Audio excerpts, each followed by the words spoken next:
Assalamualaikum warahmatullahi wabarakatuh. Pada kesempatan kali ini kami akan menjelaskan sedikit tentang materi keseimbangan perekonomian tiga sektor. Sebelumnya izinkan saya memperkenalkan anggota dari kelompok 4. Yang pertama ada Konita Lutfia Putri dengan NIM 021 yang akan menjelaskan submateri pelaku ekonomi perekonomian tiga sektor. Yang selanjutnya ada saya sendiri, Ananda Putri Nabila dengan NIM 023 yang akan menjelaskan peran pemerintah dalam perekonomian tiga sektor. Selanjutnya ada Fitri Mahendra Stuti dengan NIM 031 yang akan menjelaskan pengertian komponen dan fungsi APBN.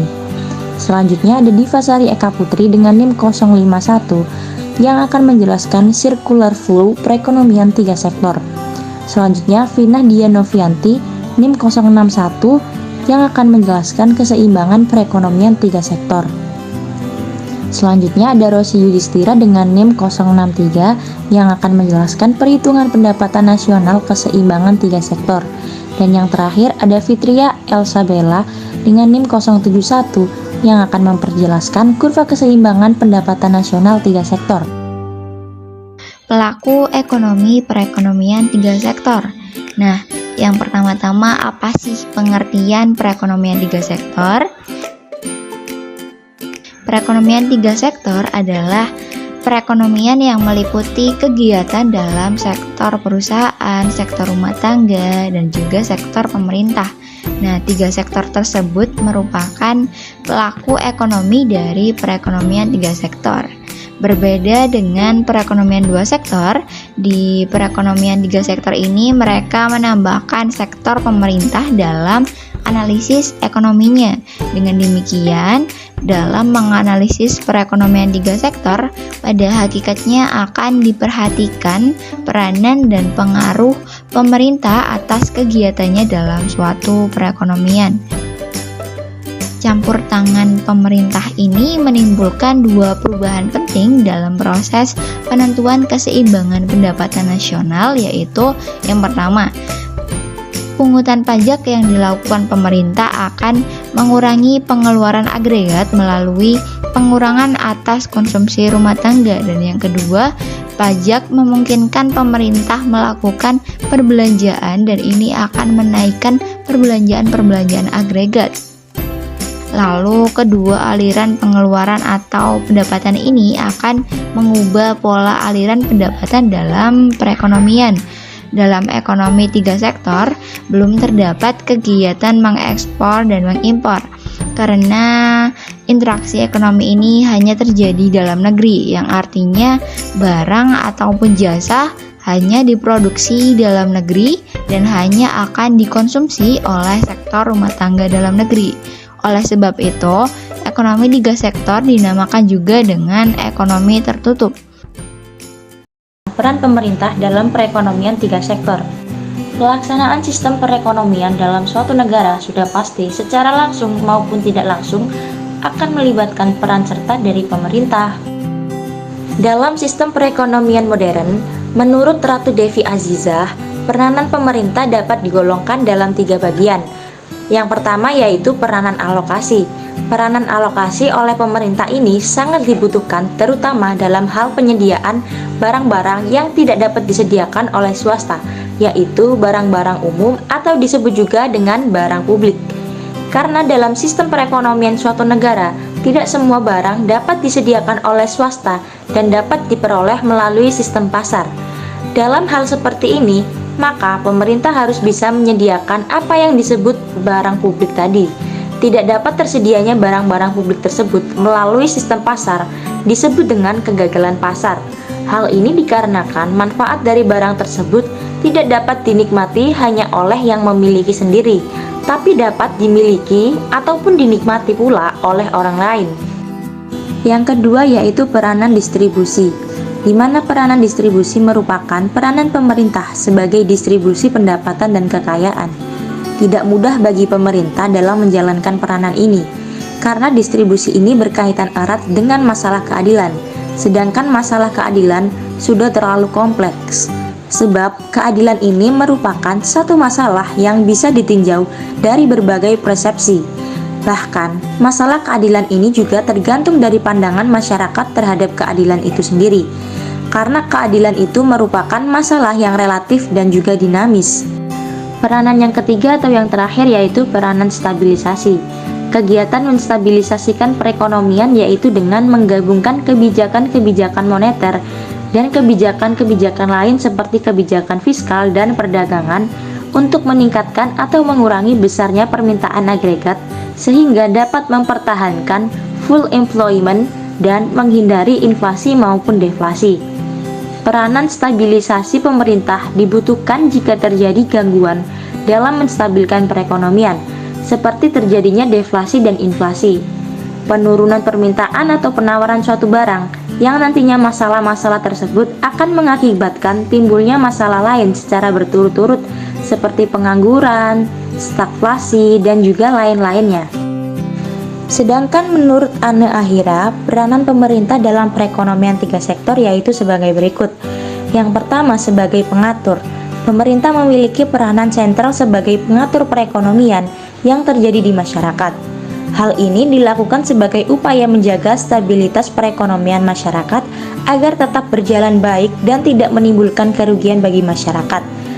Pemerintah bisa mengatur perekonomian masyarakat dengan cara membuat berbagai kebijakan, peraturan, bahkan undang-undang yang mengatur masalah tersebut.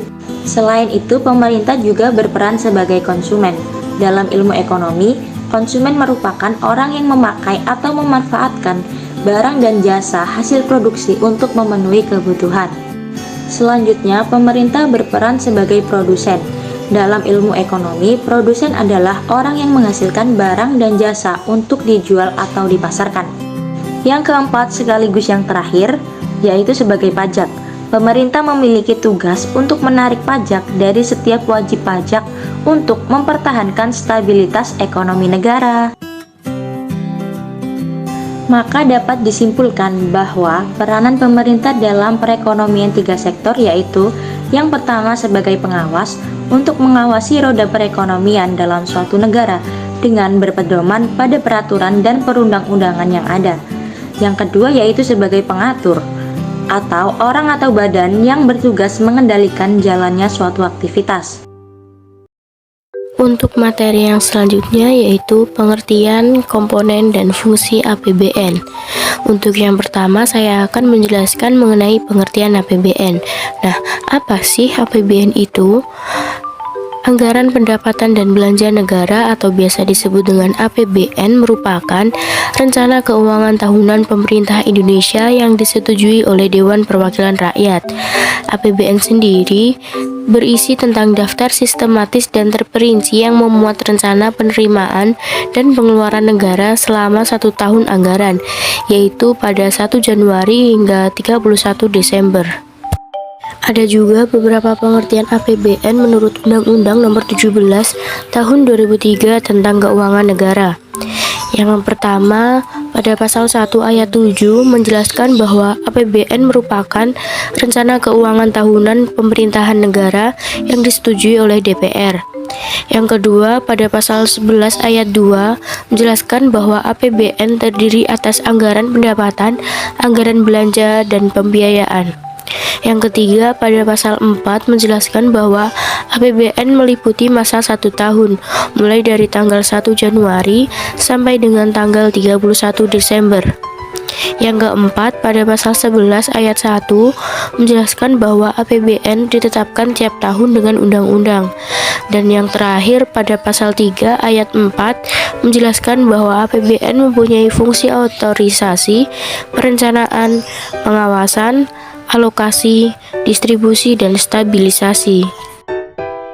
Selain itu, ada juga beberapa pengertian APBN menurut beberapa ahli, yaitu yang pertama ada John F. Doe.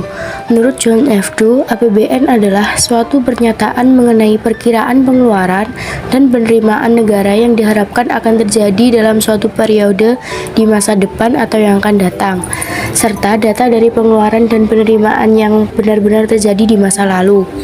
Untuk yang kedua ada M. Suparmoko. Menurut M. Suparmoko, APBN adalah suatu daftar atau pernyataan yang terinci tentang penerimaan dan pengeluaran negara yang diharapkan dalam jangka waktu tertentu yang biasanya terjadi dalam 1 tahun. Untuk yang ketiga ada Nurjaman Arsyad. Menurut Nurjaman Arsyad, APBN adalah rencana kerja pemerintah yang akan dilakukan dalam 1 tahun yang dituangkan dalam angka-angka. Dan yang terakhir ada Refrison Baswir. Menurut Refrison Baswir, APBN adalah rencana keuangan yang mencerminkan pilihan kebijakan untuk satu periode di masa yang akan datang. Selanjutnya ada komponen APBN. Komponen APBN yang pertama yaitu pendapatan negara. Pendapatan negara bisa didapat melalui penerimaan perpajakan, penerimaan bukan pajak, dan hibah. Berdasarkan data APBN 2018, penerimaan perpajakan mencapai 1.618,1 triliun yang didapatkan melalui kepabean dan cukai yang bisa disebut dengan bea cukai sebesar 194,1 triliun. Lalu penerimaan pajak sebesar 1.414 triliun yang terdiri dari pajak penghasilan minyak bumi dan minyak gas sebesar 38,1 triliun dan pajak non minyak bumi dan minyak gas sebesar 1.385,9 triliun. Selain melalui penerimaan perpajakan, pendapatan negara juga didapatkan melalui penerimaan negara bukan pajak. Berdasarkan data APBN 2018, penerimaan negara bukan pajak mencapai 275,4 triliun. Angka tersebut didapatkan melalui penerimaan negara bukan pajak atau PNBP sebesar 83,8 triliun, lalu pendapatan Badan Layanan Umum atau BLU sebesar 43,3 triliun. Selanjutnya ada pendapatan sumber daya alam atau SDA sebesar 103,7 triliun dan yang terakhir yaitu pendapatan dari kekayaan negara sebesar 44,7 triliun. Selain itu, pendapatan negara juga datang dari hibah sebesar 1,2 triliun. Hibah yaitu penerimaan daerah yang berasal dari pemerintah atau badan atau lembaga baik dari negara asing ataupun dari dalam negeri. Dana hibah dapat berbentuk devisa, rupiah maupun barang dan jasa. Komponen kedua APBN yaitu belanja negara. Belanja negara dapat dipengaruhi oleh beberapa faktor, yaitu yang pertama ada kebutuhan penyelenggaraan negara, yang kedua ada resiko bencana alam dan dampak krisis global, yang ketiga ada asumsi dasar makroekonomi, yang keempat ada kebijakan pembangunan, dan yang kelima yaitu kondisi akan kebijakan lainnya. Berdasarkan data APBN 2018, belanja negara dari belanja pemerintah pusat mencapai 1.454,5 triliun, sedangkan untuk transfer ke daerah dan dana desa mencapai 766,2 triliun dengan rincian transfer ke daerah sebesar 706,2 triliun dan dana desa sebesar 60 triliun. Untuk komponen ketiga dari APBN yaitu pembiayaan negara. Besaran pembiayaan negara dipengaruhi oleh beberapa faktor, yaitu yang pertama ada asumsi dasar makroekonomi, yang kedua ada kebijakan pembiayaan, dan yang ketiga ada kondisi dan kebijakan lainnya. Berdasarkan data APBN 2018, pembiayaan untuk negara mencapai 325,9 triliun. Pembiayaan negara sendiri terdiri menjadi dua jenis pembiayaan, yaitu pembiayaan dalam negeri dan pembiayaan luar negeri. Pembiayaan dalam negeri meliputi pembiayaan perbankan dalam negeri dan pembiayaan non-perbankan dalam negeri. Sedangkan pembiayaan luar negeri meliputi penarikan pinjaman luar negeri yang terdiri atas pinjaman program dan pinjaman proyek, penerusan pinjaman, dan pembayaran cicilan pokok utang luar negeri. Yang selanjutnya ada fungsi APBN. Yang pertama ada fungsi pengawasan. Nah, fungsi pengawasan ini mengandung arti bahwa anggaran negara dijadikan sebagai pedoman negara dalam menilai apakah kegiatan penyelenggaraan pemerintah negara sesuai dengan ketentuan awal yang telah ditetapkan atau tidak. Nah, yang kedua ada fungsi alokasi. Fungsi alokasi ini mengandung arti bahwa anggaran negara diarahkan untuk mengurangi pengangguran dan pemborosan sumber daya serta meningkatkan efisiensi dan efektivitas perekonomian.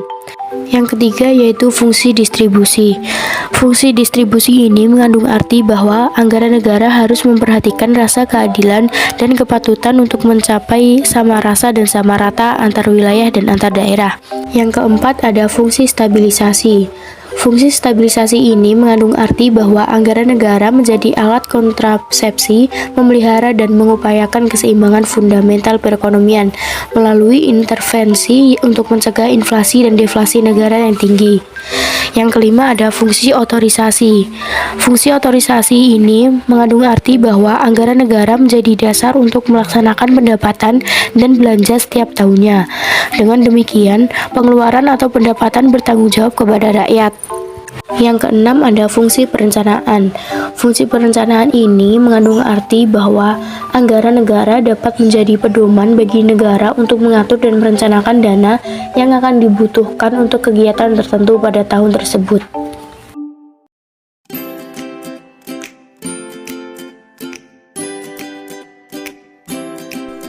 Circular flow untuk diagram tiga sektor yaitu cukup melihat interaksi antara ketiga pelaku, yaitu sektor rumah tangga, perusahaan, dan pemerintah. Seperti pada gambar telah dijelaskan, pada panah nomor 1 merupakan aliran pembayaran dari rumah tangga ke perusahaan. Panah nomor 1 menggambarkan terjadinya aliran pembayaran atau aliran uang dari rumah tangga ke perusahaan. Terjadinya aliran pembayaran dari rumah tangga ke perusahaan ini terjadi karena adanya transaksi jual dan beli barang dan jasa pada pasar output atau pasar barang dan jasa. Lalu pada panah nomor 2 yaitu aliran pembayaran dari perusahaan ke rumah tangga. Dalam hal ini, perusahaan berperan sebagai produsen yang menghasilkan barang dan jasa. Perusahaan membutuhkan faktor produksi untuk menghasilkan barang tersebut. Faktor produksi atau input produksi yang diperlukan ini seperti modal, tenaga kerja, dan lainnya. Selanjutnya, pada panah nomor 3 merupakan aliran pembayaran dari pemerintah ke rumah tangga. Aliran pembayaran dari pemerintah kepada rumah tangga dengan adanya transfer atau subsidi. Contohnya semisal bantuan langsung tunai. Di sini pemerintah memberikan uang tunai kepada rumah tangga yang membutuhkan. Lalu selanjutnya pada panah nomor 4 dan 5 merupakan aliran pembayaran dari rumah tangga ke pemerintah. Aliran uang dapat mengalir dari rumah tangga ke pemerintah. Hal ini biasanya terjadi dalam bentuk pajak. Pemerintah menarik pungutan pajak kepada masyarakat, dan perusahaan mempunyai kewajiban membayar pajak kepada pemerintah. Pajak merupakan sumber pendapatan pemerintah. Lalu yang terakhir, panah nomor 6 merupakan aliran pembayaran dari pemerintah ke perusahaan. Aliran pembayaran atau uang dari pemerintah kepada perusahaan biasanya dalam bentuk pembelian barang yang dilakukan pemerintah. Contohnya, pemerintah dalam menjalankan aktivitasnya memerlukan barang dan jasa yang dihasilkan perusahaan. Keseimbangan perekonomian tiga sektor. Pengertian dari keseimbangan perekonomian tiga sektor ini merupakan perekonomian yang meliputi kegiatan dalam sektor perusahaan, rumah tangga, dan pemerintah. Campur tangan pemerintah dalam perekonomian menimbulkan dua perubahan penting dalam proses penentuan keseimbangan pendapatan nasional, yaitu pungutan pajak yang dilakukan pemerintah akan mengurangi pengeluaran agregat melalui pengurangan atas konsumsi rumah tangga. Yang kedua, pajak memungkinkan pemerintah melakukan perbelanjaan dan ini akan menaikkan perbelanjaan agregat.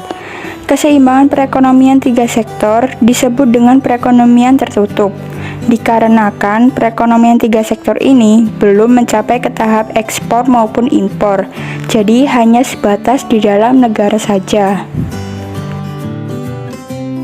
Selanjutnya ada aliran pendapatan, pengeluaran, dan syarat keseimbangan. Siklus aliran pendapatan perekonomian tiga sektor dapat dilihat sebagai berikut.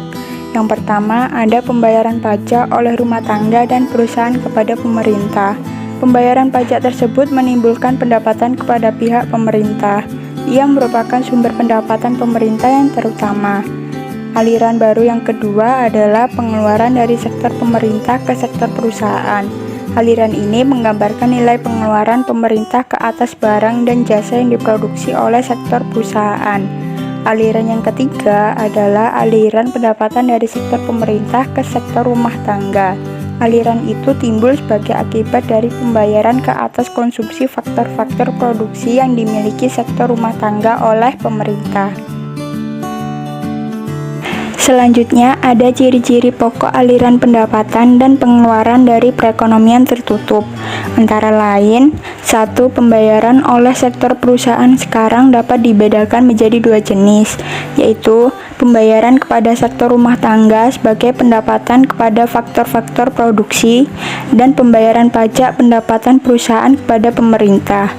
2. Pendapatan yang diterima rumah tangga sekarang berasal dari 2 sumber, dari pembayaran gaji dan upah, sewa, bunga, dan untung oleh perusahaan, dan dari pembayaran gaji dan upah oleh pemerintah. 3. Pemerintah menerima pendapatan berupa pajak dari perusahaan dan rumah tangga. Pendapatan tersebut akan digunakan untuk membayar gaji dan upah pegawai-pegawai dan untuk membeli barang dan jasa. 4. Pendapatan yang diterima rumah tangga atau Y akan digunakan untuk memenuhi 3 kebutuhan, yaitu membayar dan membiayai pengeluaran konsumsi, atau C. disimpan sebagai tabungan, S. dan membayar pajak pendapatan rumah tangga, T. Dalam persamaannya, Y sama dengan C plus S plus T. 5. Dalam gambaran tersebut tetap dimisalkan bahwa tabungan rumah tangga dipinjamkan oleh lembaga-lembaga keuangan kepada para pengusaha yang menanam modal. 6. Pengeluaran agregat atau AE telah menjadi bertambah banyak jenisnya, yaitu di samping pengeluaran konsumsi C dan investasi I. Sekarang termasuk pula pengeluaran pemerintah G.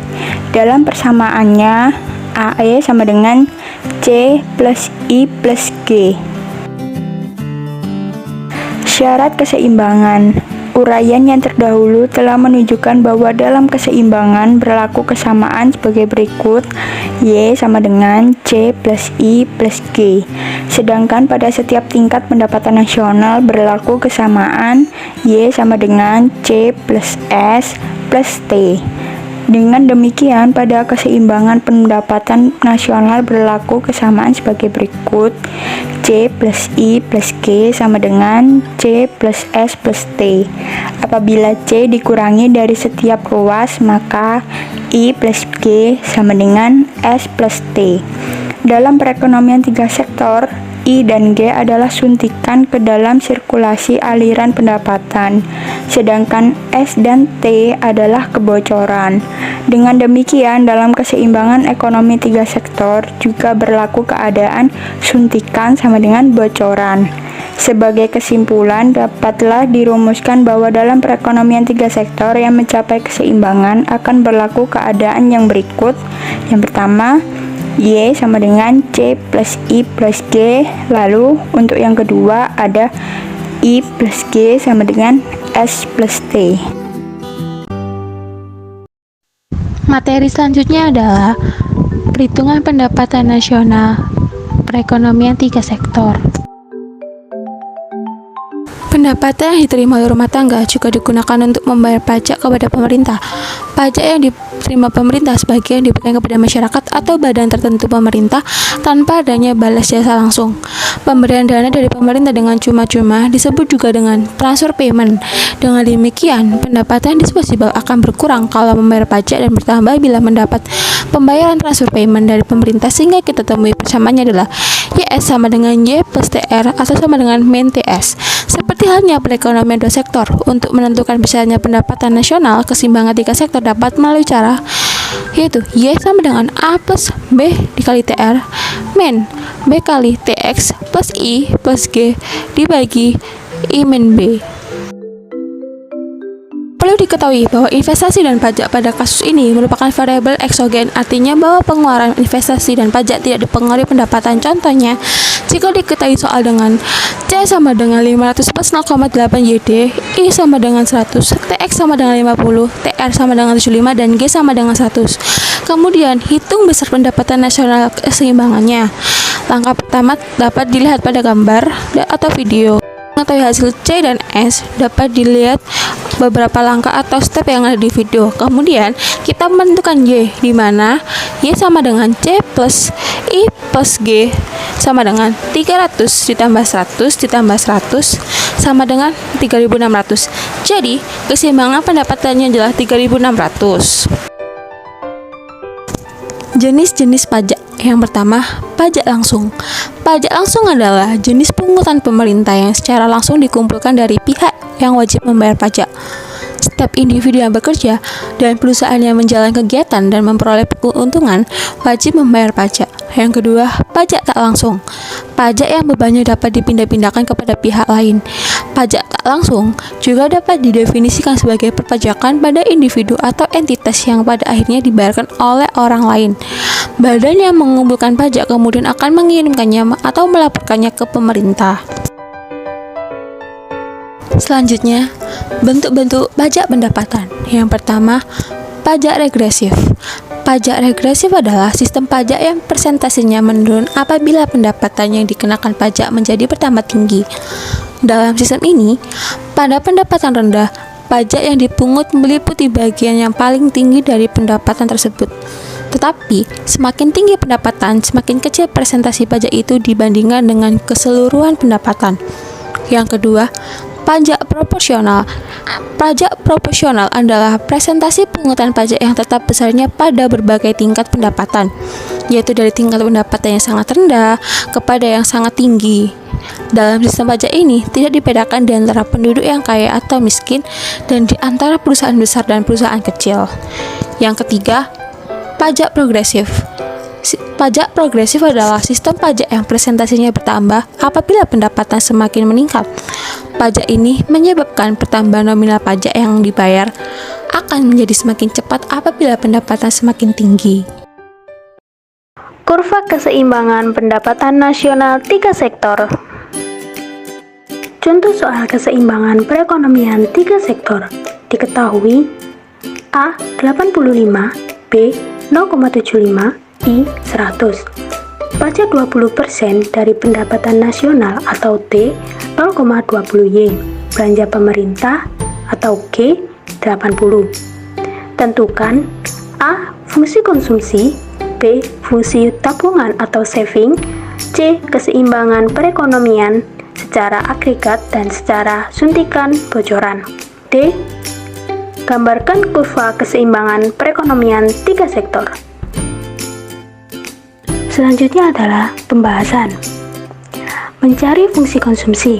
Rumusnya, C sama dengan A plus B YD, maka kita masukkan angkanya menjadi C sama dengan 85 plus 0,75 YD. Di sini, karena di dalam perekonomian 3 sektor, Y itu tidak sama dengan YD, maka kita sederhanakan fungsi konsumsi sebagai fungsi dari Y. Kita masukkan ke rumusnya. C sama dengan 85 plus 0,75 YD, maka Y tadi itu kita kurangkan Y dikurangi T. Kemudian masukkan T-nya itu adalah 0,20Y, maka dapat hasilnya 0,80Y. C sama dengan 85 plus 0,60Y.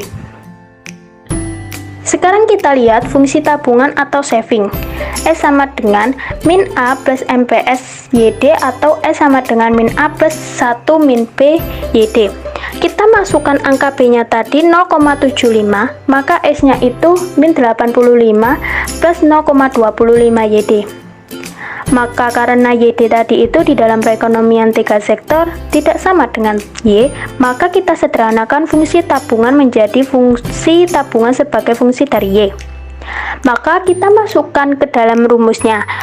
S sama dengan min 85 plus 0,25 YD, maka Y tadi itu kita kurangkan dengan Y dikurangi T.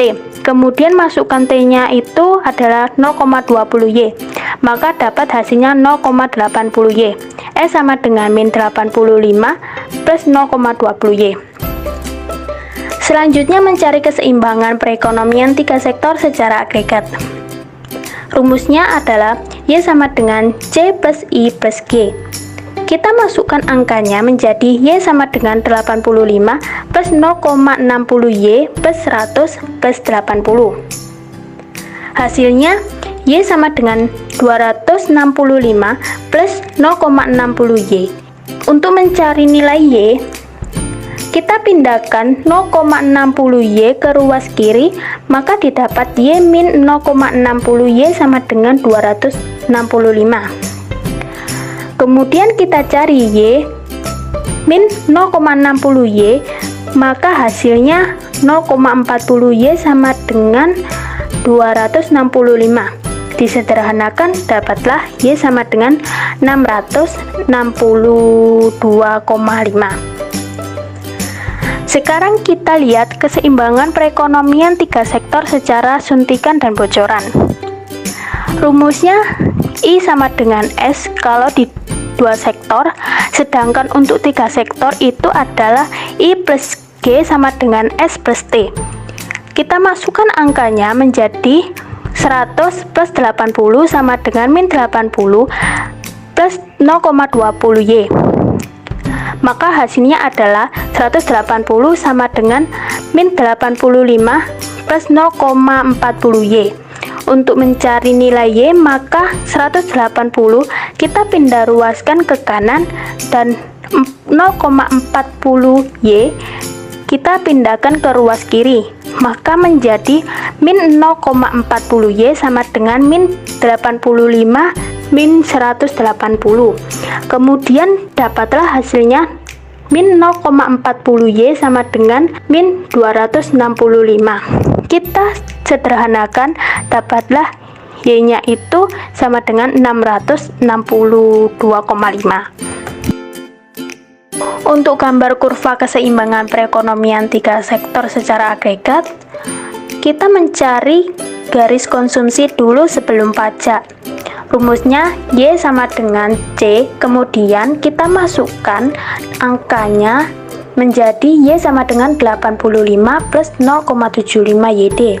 Yang didapat hasilnya Y sama dengan 340. Sedangkan untuk kemiringan garis konsumsi setelah pajak, rumusnya Y sama dengan C. Kemudian kita masukkan angkanya menjadi Y sama dengan 85 plus 0,60Y. Yang disederhanakan, didapatlah Y sama dengan 212,5. Kalau kita gambarkan, garis vertikal adalah untuk pengeluaran agregat dan yang mendatar itu adalah pendapatan nasional Y. Sedangkan untuk garis merah ini adalah kemiringan garis sebelum pajak, dan yang garis warna biru ini adalah kemiringan garis setelah pajak. Jadi, kita lihat akibat pajak pendapatan nasional berkurang dari 340 menjadi 212,5. Garis yang miring adalah garis konsumsi G, sedangkan Y sama dengan AE adalah syarat dari sudut keseimbangan. Sekarang kita gambar kurva keseimbangan. Kita ambil salah satu dari pemilihan garis konsumsi, kita ambil saja yang 212. Sedangkan keseimbangan terjadi itu saat 662. Sedang untuk di garis vertikal ini ditambah I plus G, yaitu diketahui I-nya 100 dan G-nya 80. Maka 100 ditambah 80 sama dengan 180. Dapatlah garis keseimbangan C plus I plus G. Untuk garis hijau ini yang dinamakan dengan kurva keseimbangan secara agregat. Sekarang kita lihat kurva keseimbangan secara suntikan dan bocoran. Ketika menggambar garis tabungannya sebelum pajak, didapat Y sama dengan 340, sedangkan garis tabungan setelah pajak yang kita sederhanakan tadi, maka dapatlah Y sama dengan 425. Kalau kita gambarkan, min 85 ini adalah saving saat pendapatan 0. Untuk garis biru 340 itu adalah savings kemiringan garis Y sebelum pajak. Dan yang merah 425 itu adalah saving kemiringan garis Y setelah pajak. Ini untuk kurva keseimbangan secara suntikan dan bocoran. Kita ambil salah satu kemiringan garis saving tadi itu mulai dari min 85, karena 85 merupakan saving saat Y sama dengan 0 atau pendapatan sama dengan 0, terdapat pada garis kemiringannya berwarna merah. Sedangkan I plus G itu hasilnya 180, maka I plus G sama dengan S plus T nya itu 180, dan keseimbangannya yang terjadi saat Y 662,5. Baiklah, kami rasa cukup sampai di sini penjelasan yang bisa kami berikan. Kurang lebihnya kami mohon maaf dan terima kasih. Wassalamualaikum warahmatullahi wabarakatuh.